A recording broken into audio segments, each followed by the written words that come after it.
Olá, que Deus abençoe você. Mais uma vez eu estou aqui, como combinado. Vamos para mais um capítulo do livro. Esse é o penúltimo, viu? Semana que vem já vamos nos rever novamente. Projeto Casa Firme volta com tudo e eu volto com o último capítulo do livro. E finalmente vou revelar o nome do livro, hein? Maravilhoso. O tema de hoje é: para tudo há uma ocasião certa. Vamos lá. O livro de Eclesiastes diz que para tudo há uma ocasião certa, incluindo o momento para os filhos deixarem o lar dos pais. Esse tempo chega mais rápido do que você imagina. Talvez você nunca se sinta pronto para o dia em que seu filho sair pela porta da sua casa para viver a sua própria vida. Mas é possível se preparar para esse dia. Você deveria ter isso como um objetivo desde os primeiros anos de vida de seus filhos.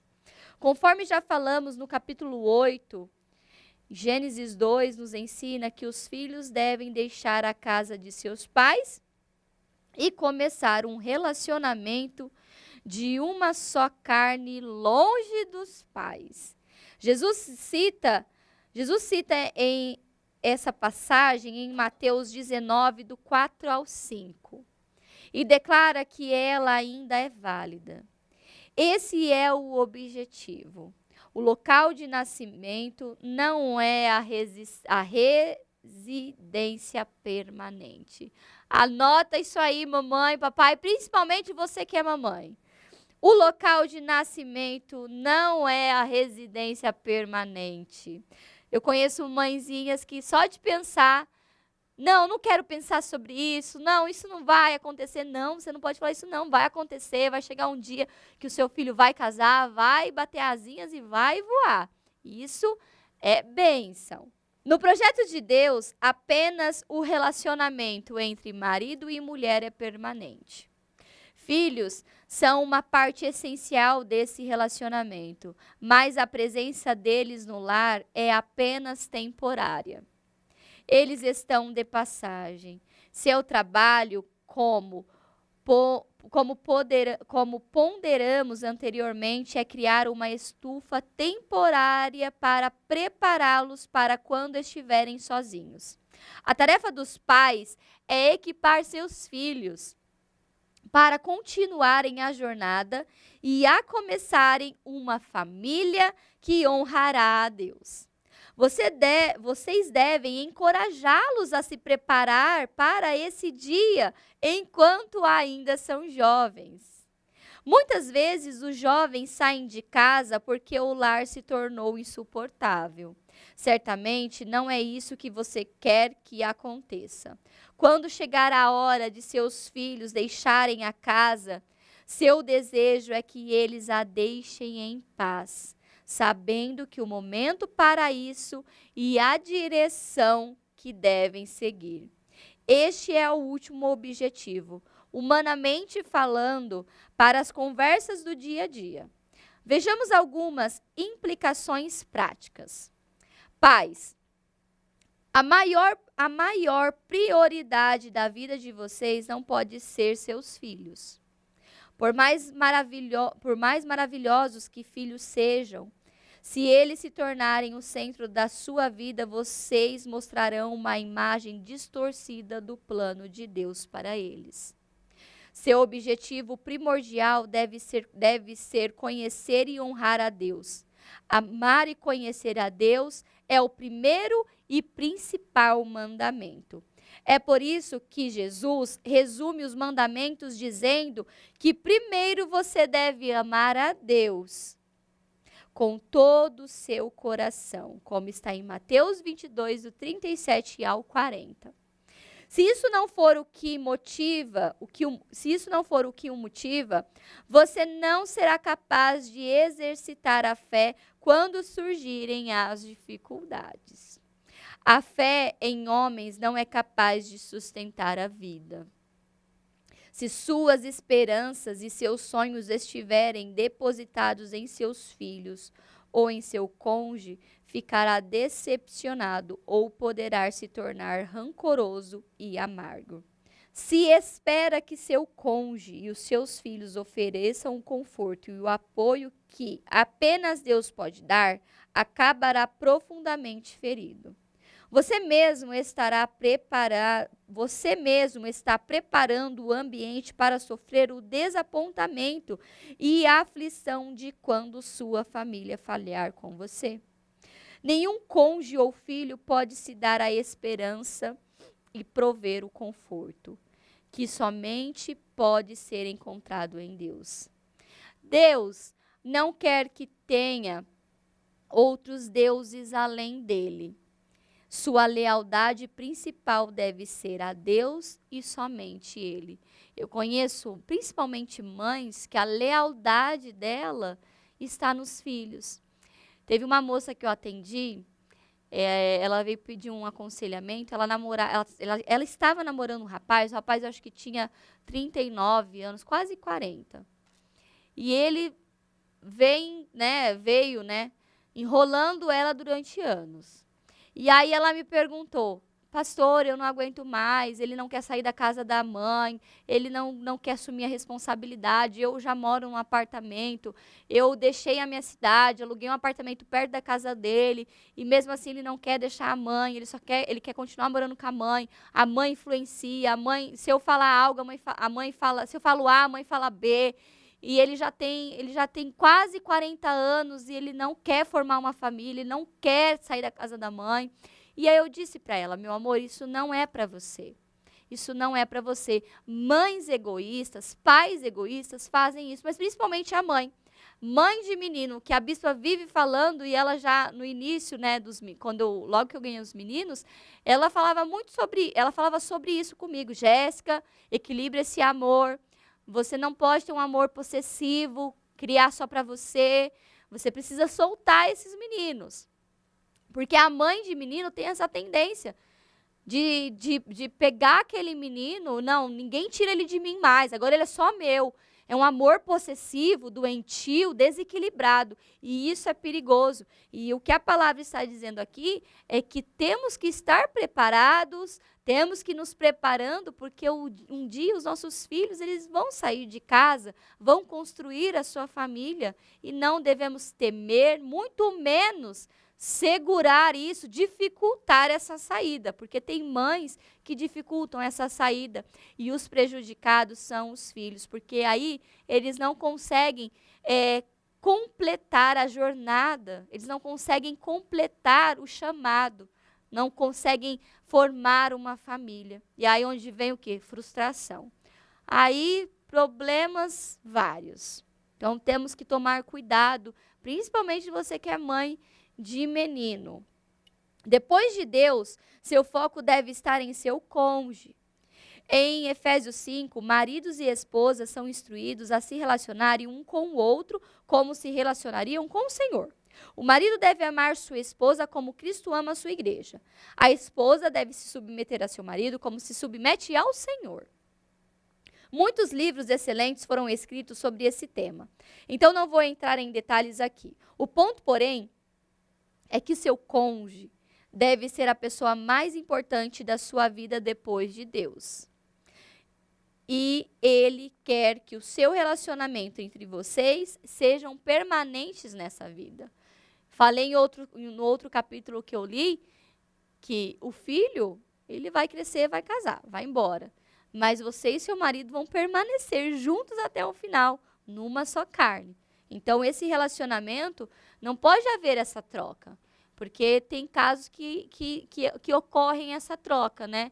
A esposa tem uma criança, a criança ela entra no lugar do marido e o marido fica em terceiro plano. Isso não pode. Conheço casos de criança que dorme a mãe e a criança. O marido dorme no sofá ou no quarto da criança. Isso é isso é muito errado. Isso está fora da palavra de Deus. Criança tem que ser criança, cada um tem o seu lugar. É o papai, a mamãe e os filhos. Não é a mamãe, os filhos e o papai. Primeiro veio o papai, primeiro veio a mamãe, depois os filhos. Não pode haver essa troca. porque isso prejudica o relacionamento, prejudica o casamento e prejudica os seus filhos. Isso não é saudável para eles. Os filhos são a próxima prioridade. Então, você o está treinando para conhecerem a Deus e os preparando para deixarem o seu lar? No entanto, as coisas também podem sair do rumo. Maridos e esposas gastam tempo tentando mudar uns aos outros, tentando treinar uns aos outros, se você preferir. Quando o cônjuge não responde a esses treinamentos, alguns concluem que chegou a hora de partir. Os filhos, por outro lado, estão acomodados, não são ensinados e os pais querem que eles fiquem em casa para sempre. Por fim, o que acontece em muitas famílias, ambos, os cônjuges e os filhos, deixam a casa e nada significativo é construído, exceto relacionamentos destruídos. Tem casamentos que são destruídos logo após que o filho nasce, porque há uma distorção, há uma mudança, e aí é ruim para todo mundo. As conversas cotidianas que você teve com seus filhos a fim de prepará-los para deixarem a casa é uma parte importante do treinamento bíblico. Há muitas armadilhas preparadas para os pais durante o tempo em que os seus filhos moram com eles. Alguns pais tentam realizar o quê? Os seus próprios sonhos na vida de seus filhos. Alguns parecem se alegrar mais dos filhos do que em Deus ou do que em seu cônjuge. Eu conheço também pessoas que se realizam com os filhos. Então, eu vou dar essa bicicleta caríssima porque quando eu era criança eu queria. Então vou realizar esse sonho agora com o meu filho. Há um desequilíbrio. Não estou dizendo que você não possa fazer, mas tem que ter um equilíbrio. As crianças precisam ser frustradas, viu? Isso é importante. Algumas vezes se frustram tanto com o comportamento dos filhos que acabam demonstrando não ter mais esperança em relação a eles. Essas ações e atitudes influenciarão seus filhos a irem embora mais cedo do que deveriam. As conversas refletem suas lutas e disposições mais profundas do coração. Examine cuidadosamente as conversas que você tem com seus filhos para ter certeza de que essas atitudes não estejam influenciando a vida deles sem que você perceba. Suas conversas estão preparando seus filhos para serem servos fiéis de Cristo quando saírem de casa? Será que tudo que você está conversando é um preparo? Para a maioria dos filhos, a saída mais segura da casa dos pais é a porta do casamento. Isso não significa dizer que os filhos devem se casar imediatamente após deixarem a casa dos pais.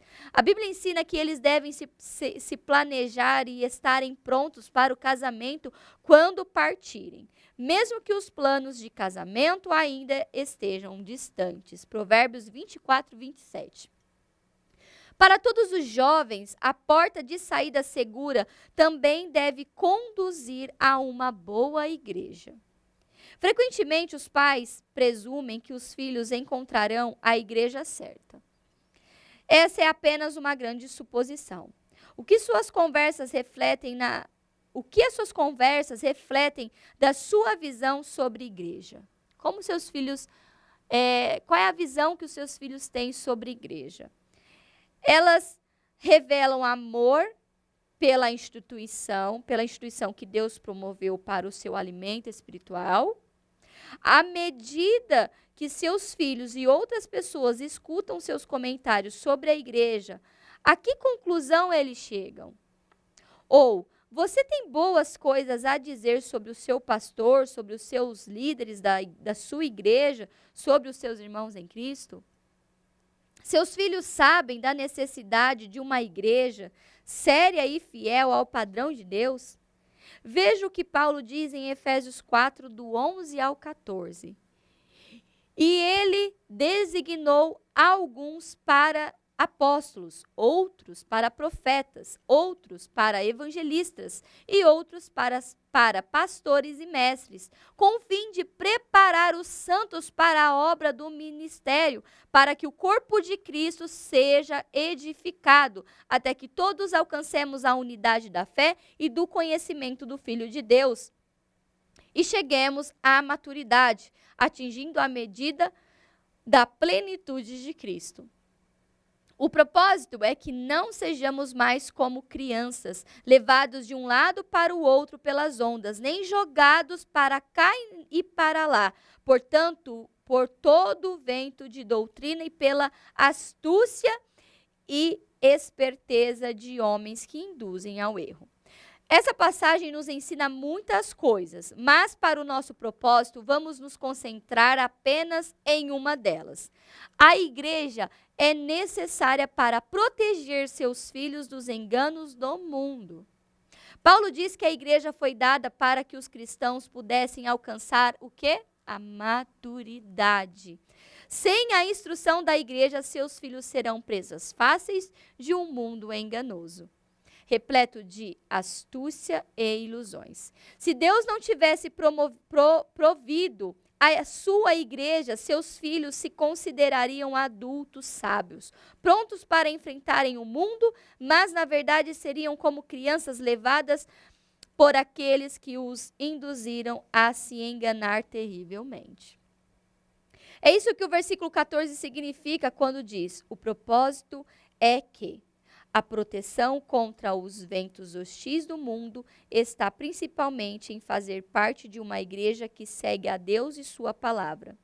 Essa é uma verdade de uma suma importância. As conversas que você tem com seus filhos devem refletir a realidade que Efésios 4 traz. Você quer que seus filhos saiam de casa, sejam levados de um lado para o outro nesse mundo hostil? Não, claro que não. Deus diz que há sólido crescimento de que eles precisam virá da sua igreja, realizando o propósito dela na vida dos seus filhos. Então você precisa pensar isso. A importância da igreja na vida dos seus filhos. É importante a igreja. É importante que os seus filhos tenham esse conhecimento, essa profundidade, esse relacionamento com a igreja.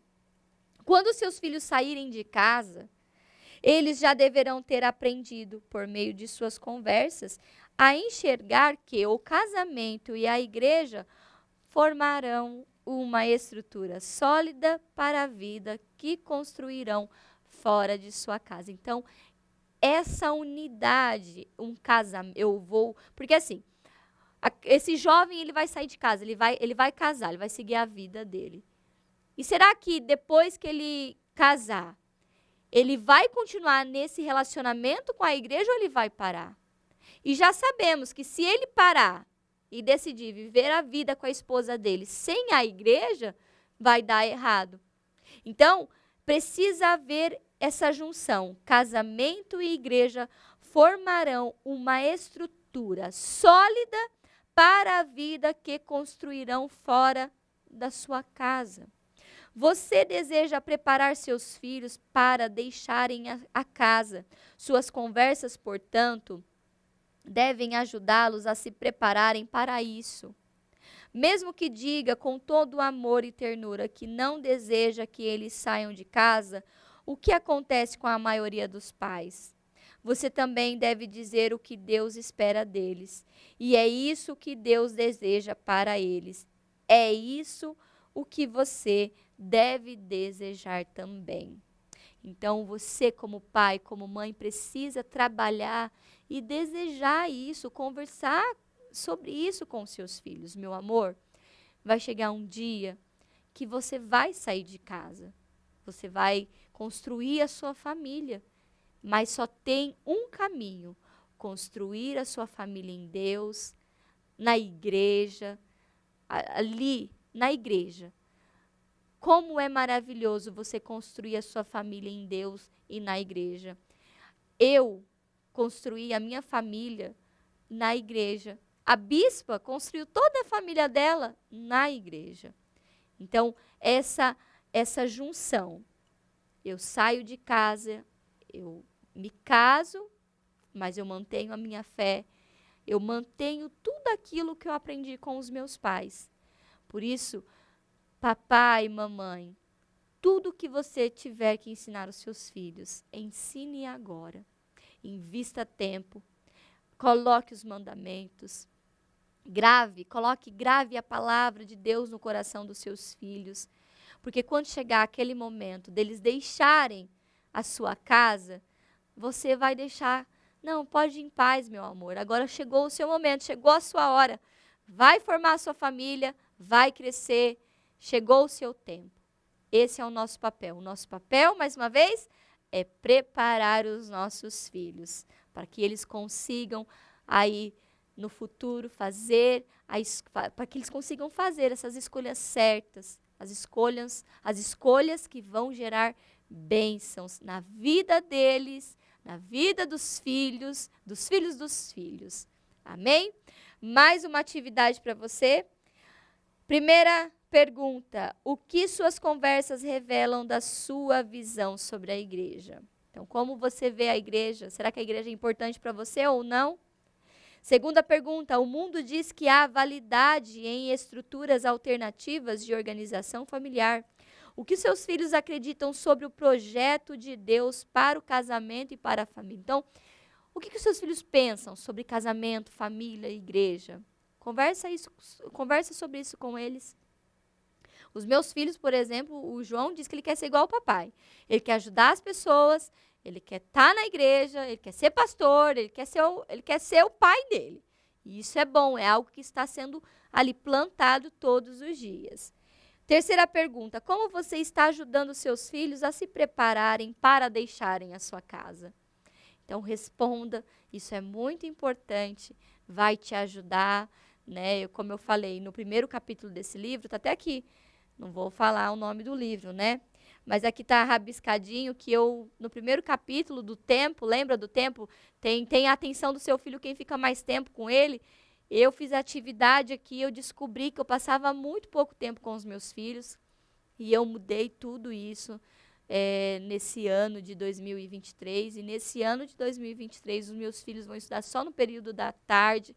Eu vou pegar toda a parte da manhã para investir na vida espiritual deles, ajudá-los, conduzi-los, ter mais tempo com eles de oração, de louvor, de palavra, ensiná-los. E eu cheguei nessa conclusão. Deus deu essa clareza, esse entendimento, e eu tenho certeza que será uma grande bênção, que eu vou cumprir com o papel que Deus me chamou. Temos que fazer as escolhas certas. Faça escolhas certas para os seus filhos. Nesse ano de 2023, faça escolhas certas. Planeja, planta na vida deles, porque não é só eles que vão colher, você também vai colher. Que Deus abençoe você. É sempre um prazer servi-los. Eu volto semana que vem já presencial com a conclusão do livro e glória a Deus, chegamos ao final com o nome do livro. Então, semana que vem, culto pais e filhos presencialmente, a Casa Firme voltando com tudo. Vamos aí no propósito, meus projetos de conquistas. Já vai planejando aí para você, para os seus filhos. Lembra, projeto de conquista, papai e mamãe, você precisa ali estruturar, escrever tudo que você deseja para os seus filhos. Amém? Que Deus abençoe e até semana que vem.